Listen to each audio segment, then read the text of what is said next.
night patrol out and from Madagal, and due to last minute logistic or some administrative arrangement, my company commander wanted me to stay back, and my comrade Vasco Northern took the patrol out. That night we lost 12 men and 1 officer, and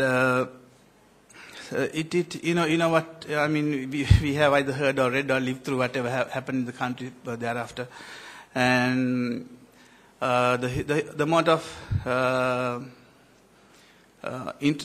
party interest that came into that issue was not very decent, and created a huge diaspora, created a huge amount of migration and refugees who went abroad, and in many ways was the beginning of this conflict which was fought to end in May 2009.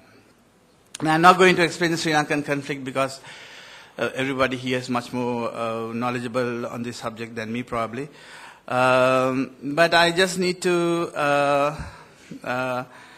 touch upon a fact that when we talk about military defeating the rebel force, insurgent force, terrorist force, whatever, this is not the first time Sri Lanka did it. You know, in 87 to 89, I was deployed in the south with the JVP, and if you are talking about 100,000 people who died in the northern conflict, about 60,000 people died in the southern conflict. And northern conflict, say, 26 years, southern conflict was just 3 years. So the killing was as ruthless. Now some interesting comparisons.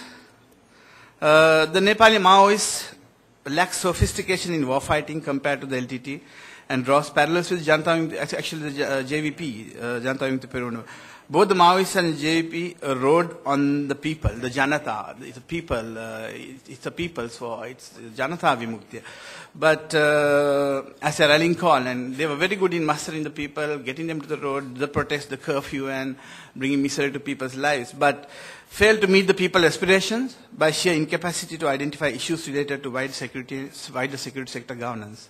And governance was a new experience, a strange experience to them. So in both countries, you see these two political parties which subsequently took the political path, having not accomplished what they should have. Women's participation in rebel organizations is another significant area, which is my research area actually. There are 18% women in the Nepali Maoists and about 28% in the LTT, ups and downs from time to time, who claim for recognition, who claim for empowerment, who claim for different issues in different voices, and try to exit from patriarchal traditions. Now, these women, in some manners, have evolved as social leaders, and I think they can be mustered with proper advocacy for peace-building programs. Because rehabilitation programs world over have a tendency to be problematic in the long term and need to be extremely carefully managed. Political leaders should be cautious of resource allocations and associations seeking support of the ex-combatant constituency. It's global, it's everywhere. And in short-term interactions and short-term popularity could be long-term complications because ex-combatants usually, unless they have other vocational training, their competency is war fighting. I remember the day after the monarchy stepped down in Nepal, celebrations were simple and expectations were enormous. The post-19 May celebrations here in 2009 too were tremendous. There was a lot of jubilant. In fact, to me, in many ways, I can relate this to security because I feel that the people who celebrated were saying end to LTT, end to JVP, end to the 40,000, close to 40,000 we lost on tsunami, end to loss of life, end to misery. We are looking at a new tomorrow, you know. So these are challenges that post-war regimes usually face. External mediation is helpful in resolving internal conflict, but mandate limitations in the United Nations mission in Nepal and the Sri Lanka monetary mission here had their toll. I also feel impartiality was in question in at certain times.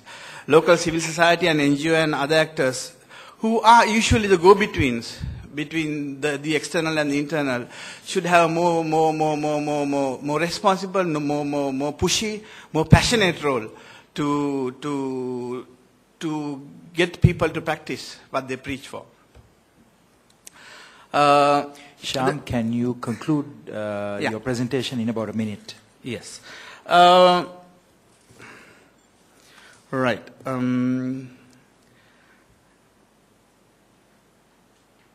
During the war fighting, mistakes are inevitable. And those affected by conflict understand this.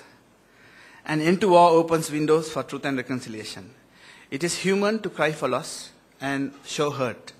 And it is also human to listen to pain and assist the healing.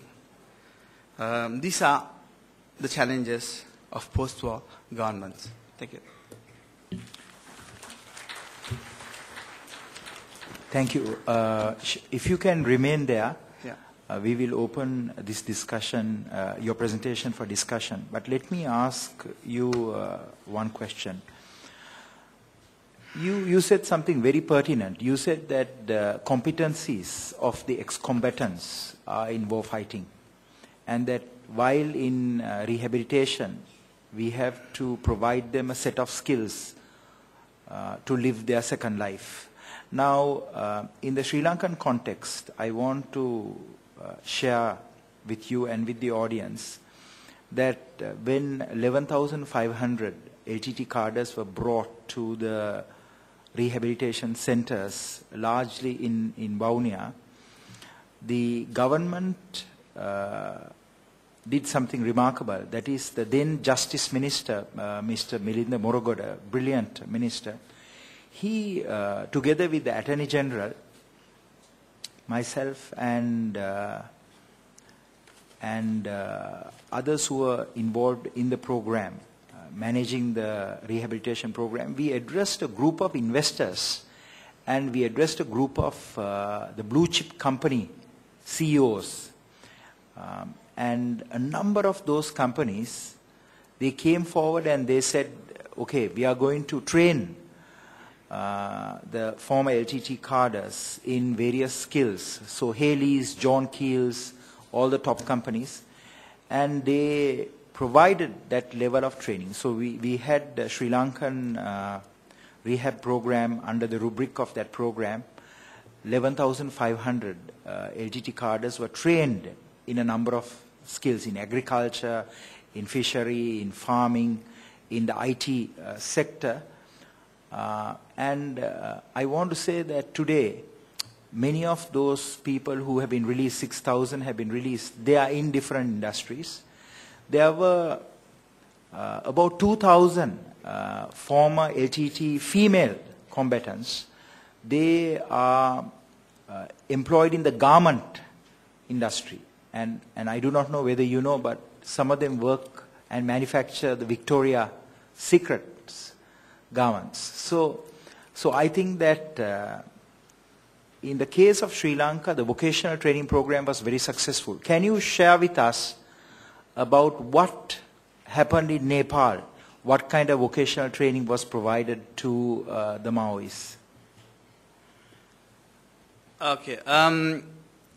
In the case of Nepal, there were 32,000 combatants that were declared by the Maoist party, but at the end of the day, it came to about 19,600, out of which it was only about 3,000 to 4,000 women.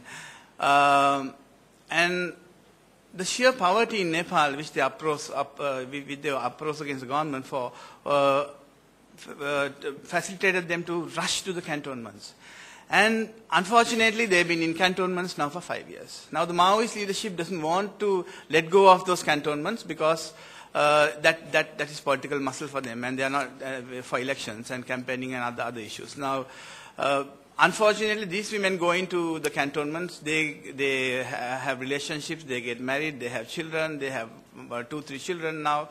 So these issues of lactating mothers and other issues are rampant within the force. Now, these combatants have not there are many UN and other programs that are catering for the combatants after they come out of the cantonments. But in terms of women especially, at the end of the conflict, though there were 18,000, many went back home.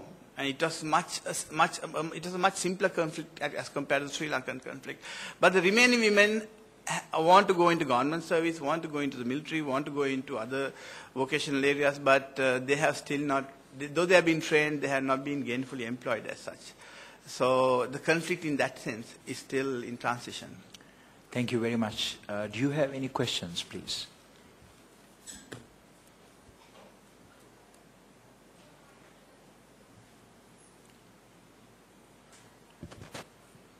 I'm sorry, I have not been able to touch on the democratic aspect of armed forces, but I'll probably bring it out in the writing. Shyama, thank you very much. Thank you.